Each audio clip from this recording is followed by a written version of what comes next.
Buonasera e ben ritrovati con l'informazione flash di New Sicilia, i principali titoli del pomeriggio. In apertura l'eruzione dell'Etna con l'aeroporto di Catania che a causa dell'attività vulcanica ha sospeso tutte le attività di volo con stop agli arrivi e blocco integrale delle partenze. L'ultimo aggiornamento arrivato dalla SAC, la società che gestisce lo scalo, parla di una sospensione totale fino alle 10 di domani mattina.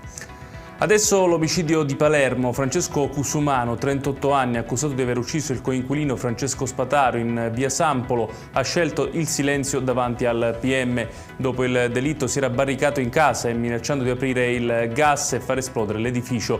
La trattativa con i carabinieri era proseguita fino al tardo pomeriggio, poi l'uomo si è consegnato volontariamente. E sulla stessa vicenda emergono nuovi elementi. Cusumano infatti avrebbe dovuto trovarsi in carcere. Da febbraio era destinatario di un ordine di carcerazione della Procura Generale di Messina per una condanna a 3 anni e 10 mesi per lesioni aggravate. La pena riguardava l'aggressione ad un avvocato, reo di averlo bocciato all'esame di abilitazione forense. Il campione olimpico siciliano di sollevamento pesi Antonio Pizzolato è stato condannato dal Tribunale di Trapani a 5 anni e 4 mesi per violenza sessuale di gruppo. Condannati anche gli altri 3 imputati, amici dello sportivo. La denuncia era stata presentata da una turista finlandese di 27 anni per fatti che risalgono al 2022. In chiusura la politica, Saverio Romano apre alla possibilità di candidarsi alla presidenza della regione siciliana.